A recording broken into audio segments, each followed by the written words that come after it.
Hello भक्तों, जय माता दी। तो भक्तों, स्वागत है आपका मेरे चैनल योगेंद्र वॉइस हिंदी में।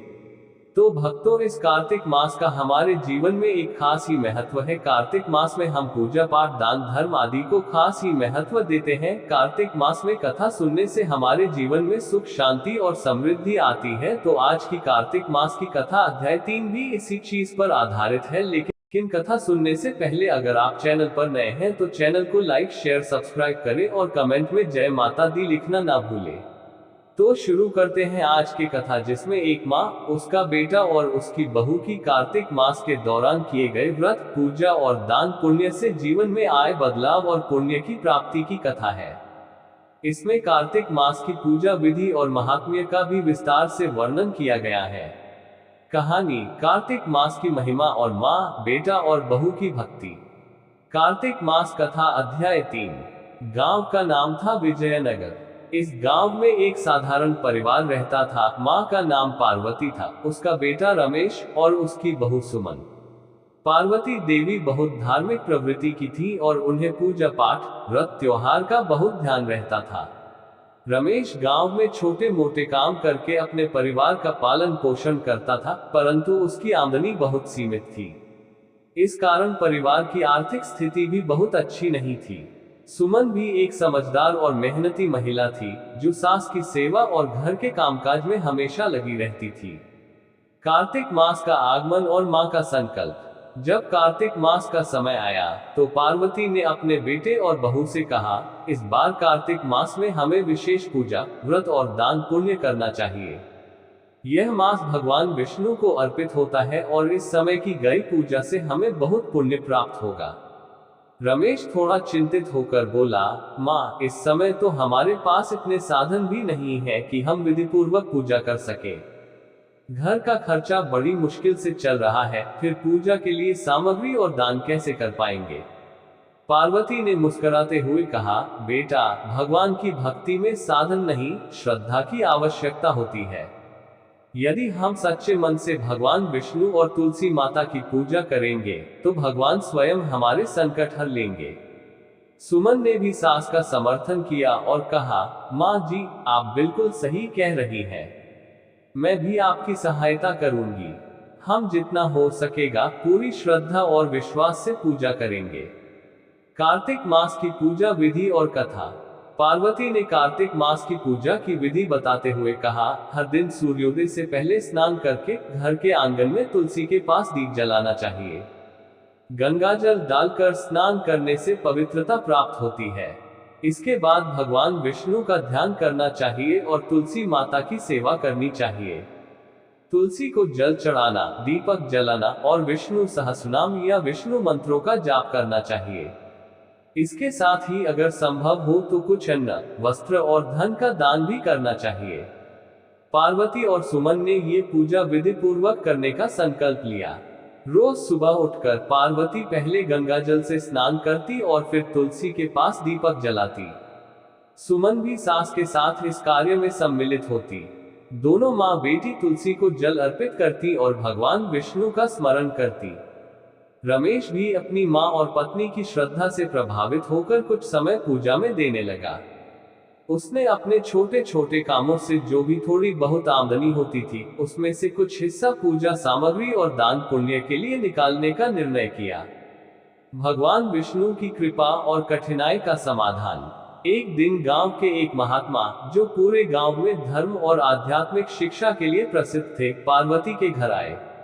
उन्होंने देखा कि पार्वती, रमेश और सुमन पूरे भक्ति भाव से कार्तिक मास की पूजा कर रहे हैं। महात्मा जी ने उन्हें आशीर्वाद दिया और कहा, कार्तिक मास में की गई पूजा और सेवा का फल अद्वितीय होता है। भगवान विष्णु इस मास में क्षीर सागर से जागृत होकर भक्तों की पुकार सुनते हैं। तुम सभी का पुण्य कर्म अवश्य तुम्हारे कष्टों का नाश करेगा। महात्मा जी की बातों ने परिवार को और अधिक प्रेरित कर दिया।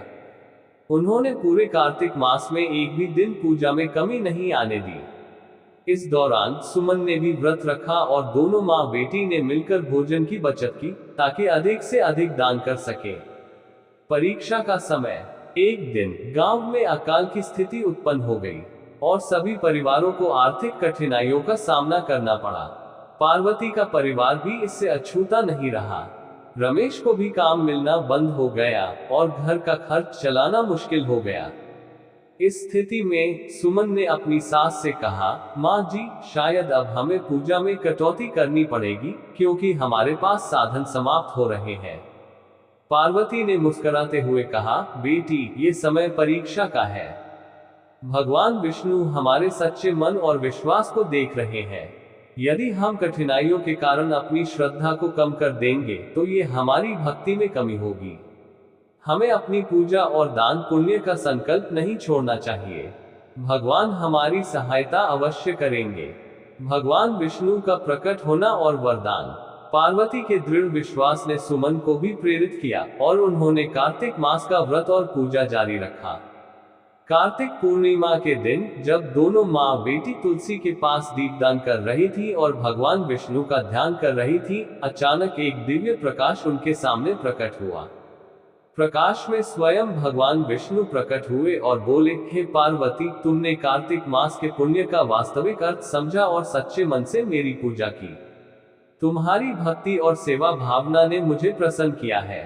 मैं तुम्हारी सभी कठिनाइयां हर लूंगा और तुम्हारे परिवार को समृद्धि और सुख का आशीर्वाद दूंगा। पार्वती, रमेश और सुमन ने भगवान विष्णु के चरणों में प्रणाम किया और उनसे प्रार्थना की कि वे अपने परिवार में सुख शांति बनाए रखें। भगवान विष्णु ने आशीर्वाद दिया कि तुम्हारे घर में कभी कोई अभाव नहीं होगा और तुम्हारा परिवार हमेशा भक्ति और सुख में रहेगा। इसके बाद भगवान विष्णु अंतर्ध्यान हो गए और परिवार के सभी कष्ट समाप्त हो गए। रमेश को नए काम मिलने लगे, परिवार में खुशियां लौट आई और सभी ने कार्तिक मास की भक्ति की शक्ति को महसूस किया। कथा का संदेश और पूजा विधि का सारांश। ये कथा हमें सिखाती है कि सच्चे मन से की गई भक्ति और पूजा हमेशा फल देती है। कठिनाइयां भक्ति की परीक्षा का समय होती हैं और भगवान भक्तों की सच्ची भावना को देखकर उन्हें आशीर्वाद देते हैं। कार्तिक मास में की गई पूजा का महत्व अपार है और इसे पूरे नियम से करने से भगवान विष्णु की कृपा प्राप्त होती है। पूजा विधि संक्षेप में। 1. स्नान। सूर्योदय से पहले स्नान करें और यदि गंगा स्नान संभव न हो तो जल में गंगाजल मिलाकर स्नान करें। 2. दीपदान। हर दिन तुलसी के पास दीप जलाएं। कार्तिक मास में दीपदान विशेष पुण्यकारी होता है। 3. भगवान विष्णु और तुलसी पूजा। भगवान विष्णु और तुलसी माता की सेवा करें। भगवान को तुलसी दल, पुष्प और भोग अर्पित करें। 4. व्रत। यदि संभव हो तो इस मास में व्रत रखें। व्रत का विशेष महत्व है और इससे भगवान प्रसन्न होते हैं। 5. दान। अपनी क्षमता के अनुसार अन्न, वस्त्र और धन का दान करें। विशेष रूप से गरीबों और जरूरतमंदों को दान करने से पुण्य प्राप्त होता है।